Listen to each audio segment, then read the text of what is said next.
What's going on, lads and ladies? All right, today is the day. Resurrection patch notes. Let's take a look at them and give you a full breakdown of what we can expect in the new season of Apex Legends. All right, let's take a look at these Resurrection patch notes and the Legend update for Revenant. Now, we do know Rev Reborn has happened. He has a brand new passive, tactical, and ultimate. But we're going to hold off on showing that here in these patch notes. I will be doing a separate video here on the channel breaking down the Rev changes and doing a full video of that. So if you would like to see that, make sure you hit that subscribe button and find your way back here for that video. Now moving on, let's take a look at our map rotations. We will be having Broken Moon, Kings Canyon, and Olympus. Not super hyped about these map rotations specifically for, competitive. So hopefully, I like the bigger maps for competitive. I think it makes it a little bit better. Everybody landing at their own POIs and making it a more like ALGS. But that's a personal preference. Everybody's going to be different on that. Next, ring update behavior. Now, this is something that I kind of thought about a lot last season that I think that they should have changed, and I'm kind of glad that we're seeing it. So ring size changes. Ring 1 has an increased range, so it's 10% larger per map, resulting in a 20% larger ring 1 surface area. No other ring size changes. So the first ring is just going to be a little bit bigger to give you a little bit more time to rotate in or a little bit more time to loot, so you're not always feeling like you're rushing at all times. Now, the big change here, though, is ring 2 damage increased from 3 per tick to 4 per tick. So we're going to see maybe a little bit less fighting in the second ring like we have seen a lot last season, people just ignoring the ring and running through it. This, I think, is going to force people to be a little bit more active to get into the ring for the next ring. But then it's also interesting because they did this, but then on ring 4, they reduced the damage, and that might be because of what happened later on, like we'll show in a few, with how things move. Maybe they are like, well, it's moving faster, so we're going to do less damage, but we'll go over that in a second. But yeah, 20 per tick down to 15 per tick. All right, so now the timing changes of the rings. Ring 1 pre-shrink time reduced to 75 seconds. So that's going to start shrinking a lot faster. So they made it bigger, but it's going to shrink a lot sooner. Speed on small maps reduced from 167 to 160. Maps reduced from 185 to 165. Shrink time standardized to 260s on each map. Same thing with the second round. We're going from 165 to 120. It feels like they're just trying to make the all of the rounds much faster. So it's like, hey, we're going to give you a bigger area to start in, let you loot up, but then we are going to force you into one another very early, very fast. And it's also, it doesn't seem like they want, they've decided to go under the 20-minute marker for small maps and exactly 20 minutes, which I think is a good timing for a ranked match. 20 minutes for a ranked match, pretty good time, like if you used all of it. So I think this is also good for ALGS and competitive. That way they have a little bit more control. They know exactly, hey, 20 minutes, this is how long these matches are. Like they knew it before with the 21.5 and the 22.5, but now it just gives them a little bit more like, hey, we can block out 4 matches because we know each match is exactly 20 minutes, or 3 matches with this much filler in between. I think these are good ALGS changes. I don't know if they are going to be great for, average player play, but we'll have to see. Continuing on, all the pre-shrink timers have dropped dramatically. 135 to 90 for round 3, 105 to 90 for round 4. They did reduce the speed though, so that is one thing that you got to look at, is even though it starts reducing faster, it's a little bit slower in the reducing of like how it reduces, so it gives you a little bit more time to figure out your rotations. All of this, I think, is good. It will be interesting to play. It's a little too early to just say, like, yes, this is a great change. No, this is a bad change. But I'm excited to see where it goes. All right, ranked update. So this is something huge that a lot of people talked about here, were the ranked updates. We're going to actually switch over to the official EA page. It's going to be a little bit brighter, so bear with me because this is where it stops here.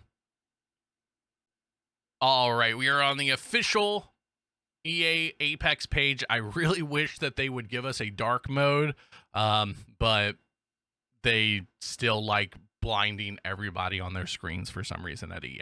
All right, ranked update, full rank update. There is a lot of LP adjustments here. Diamond Plus is going to have a 50% increased losses. Obviously, everybody knows that pretty much the entire community hit Masters last season. And with that, it makes it a little bit, they had to do something. I don't know if this was the change that they needed to do. I personally feel like they should have gone back to season 14 when Newcastle came out. Ranked Reloaded, I think that was what their best iteration of ranked, but we'll have to see how this season plays out and see if we have another large onset of Masters players 3 weeks into the season. So the way that it will break down is it gives you here season 17. If you won, you got 200. Season 18 is going to drop that by 50 down to 150. To note here, second place is losing a full on 75 points. So first only lost 50, second losing 75, and then it just keeps going down and down from there. Now, one thing to note is that first through 8th placement, whether you are below diamond or above diamond, does not change. And that's same with 9th and 10th. I take that back. From 1st through 10th is the exact same thing, whether it is, diamond plus or below. It's just 0, or it's just the points that it is. There's no difference. Now, once you get through 11th through 20th, that is when the points really start to change based off of your ranking. So if you were Diamond Plus and you lose, you're no longer just losing 35 like you did in Season 17, and it didn't matter because you could make that back very quickly. You were losing 75 now if you're 20th. So at Diamond Plus. So that's going to be something interesting to see how all of this now plays out. It's a lot of info. Pause this if you need to take a look at it. Really good information, especially if you are on that ranked grind. All right, next thing. A new small portion of elimination bonuses is exempt from bonus withholding due to mismatched MMR and LP. This value increased based on the player MMR. Skill and rating bonuses have been dramatically reduced. I disagree with that. I think the skill and rating bonuses should have actually been emphasized a little bit more. I think the problem is their algorithm for determining the skill and rating bonuses is broken and doesn't work properly. So they're just reducing it instead of trying to fix that issue. That is just my opinion. I have no information on that, but it does not seem to work properly. We mentioned in our July 2023 ranked blog that we would be bumping up the elimination bonuses slightly. In our attempt to reduce the master spike, we identified the need to instead reduce the overall points given within the whole system.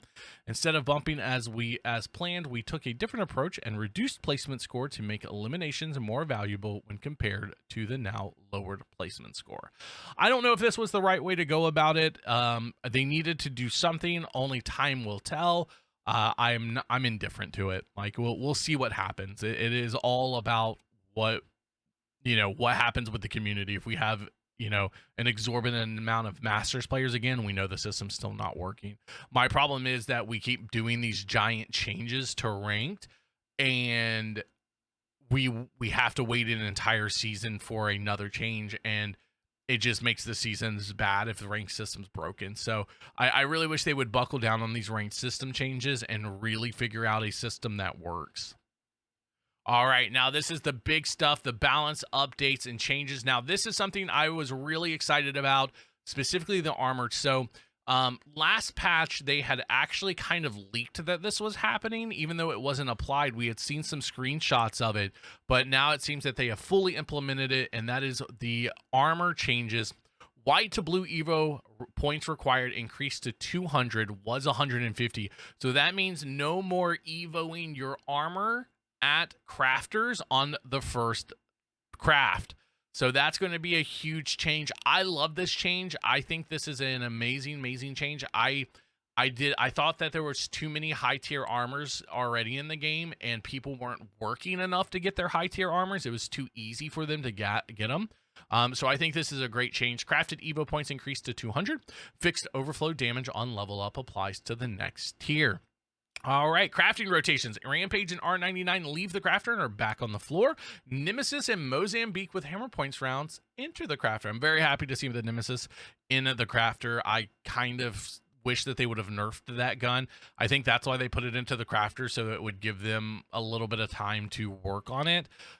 It needs some nerfs. They keep saying that it's equal to the R301 and the flatline, but it is still, even after the nerfs, it's still the best AR in the game, hands down. If you're not using it, you're hurting yourself. Double tap trigger and hammer points removed from rotation. I think that's great. Double taps are bad. I don't think you should ever use double tap. Hammer points, I'm sad. I really liked them in the RE45. Boosted loader and disruptor rounds added to the rotation. I think disruptor rounds are a horrible addition. They've nerfed them 15 times and they are still broken. So we'll see their iteration this time and see if they are absolutely broken in the alternator. More than likely they will be. Medkit prices increased to 20, was 15. Great change. I would actually prefer to see the medkits even a little bit more expensive so people can't just sit in the storm crafting medkits all day. And so we'll see how that plays out. Care package rotation. My boy, the Hemlock AR returns to the floor. I love the Hemi. I am so glad it's back. ADS recoil increased, damage reduced by 1, headshot multiplier reduced. Prowler Burst PDW enters the care package. Damage increased to 16. Select fire enabled, defaulting to full auto. I think the Prowler going into the care package is an awesome thing. I love the full auto Prowler. I don't think they needed to increase the damage of it. I think leaving it at 15 and giving it full auto would have made that gun absolutely broken. So it will be a lot of fun to see this in the care packages. I think people are going to be fighting over those a lot. Gold weapons rotation, Hemlock, Peacekeeper, Alternator, Rampage, and the new charge rifle will all have gold variants. Loot spawns. Now, this is something I'm very, very excited about. Blue and purple weapon attachment spawns rates reduced by 20%. I don't think that needed to change. I think those spawn rates were fine, but the blue and purple armor spawn rates reduced by 30%. I love this change. There is nothing more frustrating. I know that there is an RNG element to every BR, but there is nothing more frustrating than landing, getting into a fight, and the first crate that the enemy team opens up has 3 purple armors, and you're just like, dude, come on. Like, what am I supposed to do here? We'll see if some of the high tier loot spawns, like how that changes, like Spider Cave or Mill on Storm Point, things like that. I'm curious to see how some of these are going to work with the, like, where we know high tier armor spawn.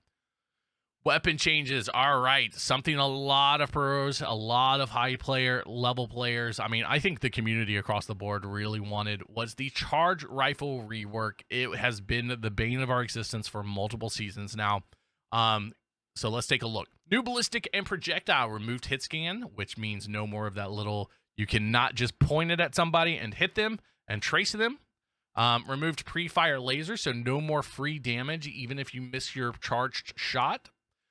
Projectiles have player pass through, which I'm kind of excited about. So you can actually, maybe we'll get some awesome collat clips coming in of people triple killing a team or double killing a team with one shot. That'll be super interesting. 80% damage retained. And it opens door. So like I kind of am thinking of this as it is a baby Kraber. This is like baby Kraber. Projectiles gain damage with distance 50 meters. 75 damage, 300 meters, 110 damage. Wow. New charge mechanic. Holding down the trigger will increase charge, or releasing the trigger will decrease the charge. Fires at 100% charge, added extended sniper mag slot. So now we get to actually, all right. More shots. Ammo consumption per shot reduced to 1, was 2. So that's good since it's not, it's a sniper rifle now. Handling timing adjustments, tactical reload time decreased to 3.5, empty reload decreased to 4.6. All SMGs, R99 alternator car, volt, strafe speed, ADS scale reduced to 7.75, was 0.85. Headshot multiplier reduced to 1.25. What I will never understand why this was 1.5 in the first place on an SMG, especially with aim assist. Now, the reason that all of the SMGs are being nerfed is specifically because of controllers. People may want to argue this. The devs have actually come out and said this. There is no argument to be had. It is 100% a direct correlation with aim assist. Now, they are looking at aim assist to try to adjust it. They have said that they see that there is a problem with the way that aim assist and other inputs are interacting. So for now, they are just going to nerf all of the SMGs to make it a little bit harder for controllers to one clip you. So we'll see it. We'll have to see how this plays out for controller players. I'll be interested to see if we see some controller players move back over to M and K. Only time will tell. R99 slight recoil, vertical recoil slightly increased, ammo capacity reduced again. They over buffed this gun and they've just been nerfing it back to what it was before. That's literally all it is. They over buffed it 2 seasons ago, and it has been the bane of everybody's existence. So now they're just reducing it back to what it was before because it's broken. It's a gun that needs a lot of work. And they keep trying to just change numbers instead of actually fixing some of the basic issues with the gun. And it's not so much the gun itself; it's the inputs that make it overpowered. I'm very excited about this change. If you guys have been around my channel, I'm a huge fan of the Spitfire. I loved it when it was a heavy weapon. I used it, even though I probably shouldn't when it was switched to light. But now they have done the one thing I've asked for forever. They have added barrels for improved stability. ADS recoil improved, great. Hip fire spread slightly improved. M600, I think this is going to be my meta weapon. I think I'm going to use it all season. I'm a huge flatline guy. I love the R301, but the Spitfire holds a special place in my heart. And if this, hopefully this brings it back. Mastiff, blast pattern tightened. It's good. It's just a good change. Mastiff is kind of meh. And if they can make that, because of the spread, so if they can make the spread tighter, I think that will make it better. Still not OG Mastiff, which was broken and I miss. Hop-ups, boosted loader coming back. That's fine. Disruptor rounds, alternator, peacekeeper. Like I said, I don't think these should have been back. We got some frag changes also. Frag grenades, outer radius increased to 350 units, was 320. Inner radius increased to 125 units, was 96. Did frags need to be changed? I don't understand this change. I thought frags were in a good place. Okay. Well, we'll just have to see. I don't know about this change. I wasn't really expecting any frags changes, but we'll just have to see. All right. Let's get into our Legends updates. Revenant has been reborn. Updated class to Skirmisher was Assault, like I said, and new abilities. We'll go over this in another video. Like I said, hit the subscribe button. Find your way back to check that video out. Ultimate cooldown. So this is one way that they're trying to combat a lot of the meta characters, is they're just trying to make their ultimates longer. Bangalore Rolling Thunder is increased to 240 seconds. What? All right. Catalyst Dark Veil to 150. Gibby's defensive bombardment was reduced to 100. Wait, are we just trying to make Gibby meta again by making his ultimate happen more than Bangalore's?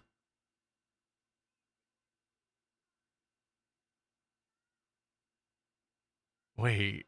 Okay. So, okay. All right. Horizon's Black Hole was increased. Loba's Black Market was increased. Ultimate accelerates grant 25% ult charge up from 20. Okay. Mad Magging Wrecking Balls increased. Pathfinder's Zipline Gun increased, but Pathfinder's his ultimate being 180 seconds isn't the issue. It was the fact that he literally gets his ultimate for free every time he scans a care package.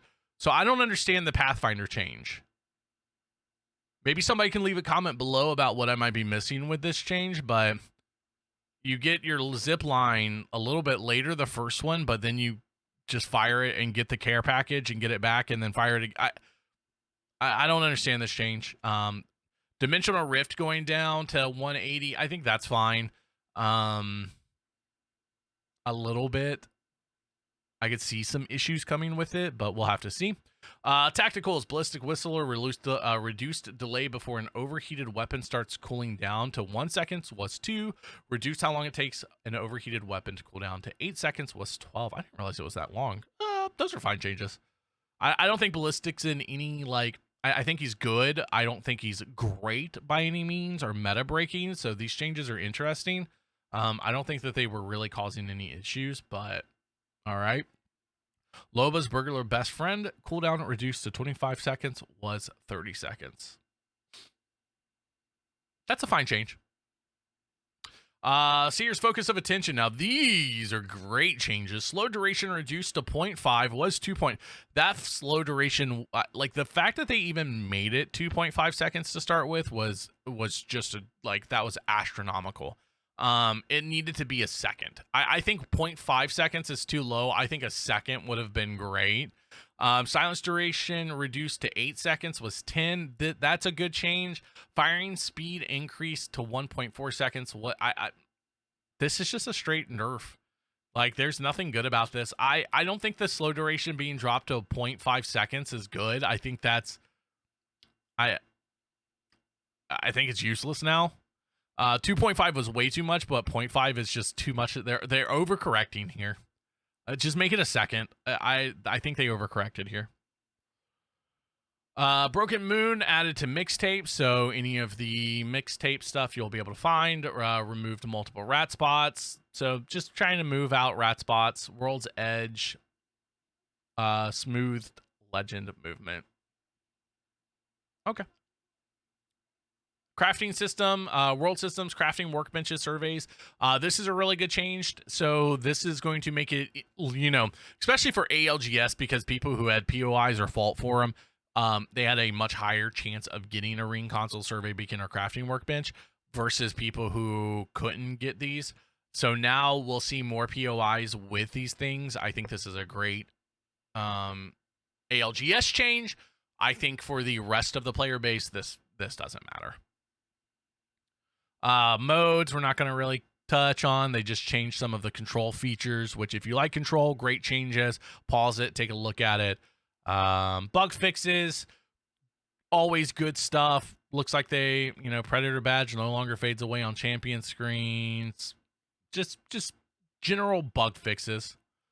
Audio fixes. Fix animation not playing audio in rare cases. Improved prioritization for certain enemy movement sounds. Player movement transitions no longer occasionally play duplicate audio events. All right. We'll take that.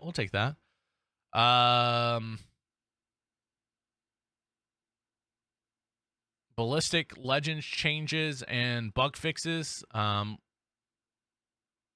Horizon fixed that. That's good. Has broken mesh. That's good. All right. That's good also. All right.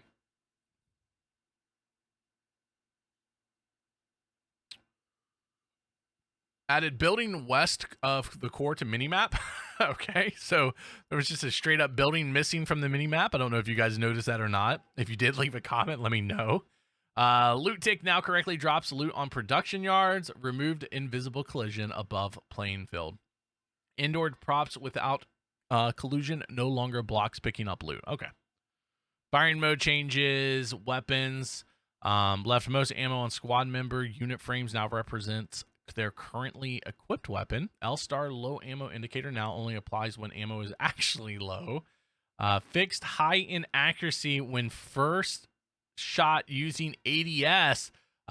His Watson covered this. The P2020 when he was doing his P2020 challenge. That it was absolutely broken. P2020's first shot was absolutely broken. My concern is that with the P2020 and this issue is how many other guns have this issue. Some quality of life changes. Players can no longer interact with enemy holo sprays through walls. Ranked progress bar no longer bounces values while sitting on match summary screen. Multiple stickers can now be placed. Okay. All right. So overall, I think these are some pretty good changes. Overall, I think these are some really good changes here in Apex Season 18. Do I think that they're groundbreaking, are game-changing, are going to hold the attention span of the community? No. I mean, no new character, no new maps, no new POI changes. We just have Rev again, but he's reborn with new abilities. No real huge meta shifts. So, unfortunately, I kind of think this is a filler season until next season. I'm a little disappointed, but I am still excited because I do love Apex to see what we have going forward. What do you guys think? Leave me a comment below. Let me know if you think this season is going to be good or not. Make sure you guys hit that subscribe and turn on those notifications. Also, give the video a thumbs up if you enjoyed it. I love doing breakdowns. We'll be doing patch notes for Apex. We do patch notes for Hunt Showdown. We also do patch notes for Escape from Tarkov and any other game I'm kind of enjoying at the time. But you can always find your information here. And I will see you in the next video. Bye, everybody.